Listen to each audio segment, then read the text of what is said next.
Hello everybody and welcome back. Good to talk to all of you again today. And today I'm going to be wrapping up this whole Puerto Rico thing. Mostly because I wanted to give a couple of shout outs to a couple of mad lads out there who have decided that they were going to grind Puerto Rico without any other doubloon boosters and, to the best of my knowledge, without Gorizia as well. So entirely for free.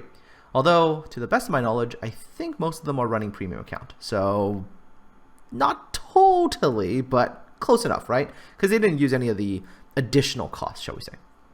So as for me, yeah, forget it. I just decided simply I was just not going to play. I was going to spend my holidays doing far more productive things, spending time with family. And for those of you who follow me on Facebook or Twitter, you might notice that I hit up like a whole bunch of museum ships. By the way, there's actually a museum ship road trip video from like 2-3 days ago. You should totally go check it out. It was an amazing road trip. You should totally do it someday.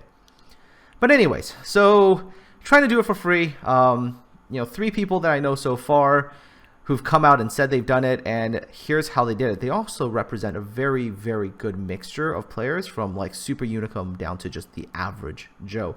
And you'll see just how feasible this was to actually get the ship. So here we go. The very first person, to my knowledge, that finished the Puerto Rico grind for free was Kemi337, posted on the North American forums. And he's done it in just the most insane way possible. He is also, by the way, a Super Unicum level player. So here's a Super Unicum player, and this is the effort he had to put in. Let's go. Here we go. He had to complete directives 2 to 6 within 1 day of the directive opening up. And this allows him to skip having to grind directive 7, because he doesn't need it. Of course, if he wants to get into Hall of Fame, he does have to do that. By the way, I would love to see who gets into Hall of Fame this time. All right, so here we go. And furthermore, here it is. It was only possible because Kemi actually had pre-scheduled vacation days that he had to use by the end of 2019. And then he had to start each directive at 5 a.m. in the morning, right at the server reset. Otherwise, not happening. And this is how long it took him to do the directives. Directive 1, of course, he didn't need to track. There were multiple days before it needed to be done. Directive 2, 10 hours. And that was considered a relatively easy directive. Oh, boy. Directive 3, 12 straight hours. Directive 4, 15 and a half straight hours. Directive 5, 18 hours straight. And Directive 6, another 12 hours. I think it was about 75 or 76 hours. Yeah, for Super Unicum level player, literally the top 0.1% of the population, he had to play 18 straight hours, for example, to complete Directive 5. To put it into perspective, 75 hours, according to someone on the forums, was about the equivalent time it took someone to get their private pilot's license and then to get their instrument rating. Just madness. Absolute freaking madness. Ridiculous. Just totally freaking ridiculous. And this is, again, Super Unicum level player. Now let's go down to someone who's still pretty good, and he has a Twitch stream and everything, and of course you'll find the link on the screen and everything.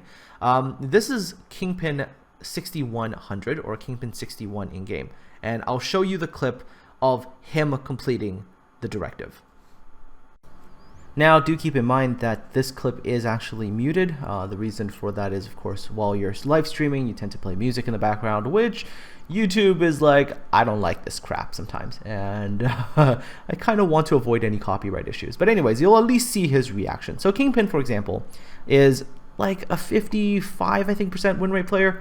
So he's pretty good. Not Super Unicum, just a pretty good player. Again, he's probably, in the top, I'd say like 30 percentile maybe of players in the game. And so he manages to finish Puerto Rico for free. And there's the reaction after 104 hours of gameplay. Now, I talked to him through Discord, and Kingpin told me that if he was 80 minutes late, so if he was just like another hour and 20 minutes late, he would have had to grind out Directive 7. Which, if he had to do that, I don't want to guess at how much time the final tally would be. And remember, Kingpin is an experienced player with access to camos and econ flags and all that stuff, and is not a bad player, knows what they're doing. 104 hours of grinding. To put that into perspective, I managed to drive from Toronto to New York, did my entire museum ship tour, and drove all the way to Halifax, Nova Scotia in, to the best of my knowledge, less hours than this. Pure madness. And finally, we have fragmentation. And actually, when I first started the video, I said these people had finished it. I was wrong, sorry. Fragmentation isn't even done yet. He's been at it for over 140 hours. 139 hours and 47 minutes at the time of this stream was, and there was still more afterwards, was pure stream time. During his stream, he actually talks about how, offline he's played more because he's had internet issues and whatever. 140 hours, and he's actually not done. He actually needs to do Directive 7. Fragmentation is a 48% win rate player. He actually represents the majority of the World of Warships player population, the average player. And holy crap, 140 hours. Fragmentation, take care of yourself, buddy. Don't get hurt. Other than that, folks, it's insanity. The entire Puerto Rico thing was just utter insanity. And we need to be vigilant against wargaming from doing this crap again. Keep your eyes open, and the next time it happens, protest loudly, protest with your wallets, because this is just unbelievable. Other than that, go onto the Twitch channels of these two gentlemen, give them a follow, watch them as they continue to progress through the directives in terms of fragmentation. And Kingpin says he wants to try for Directive 7 and Hall of Fame. So go support these two guys as they do the impossible live on stream. And that, folks, take care, have yourselves a really good one, and I'll talk to all of you again really, really soon.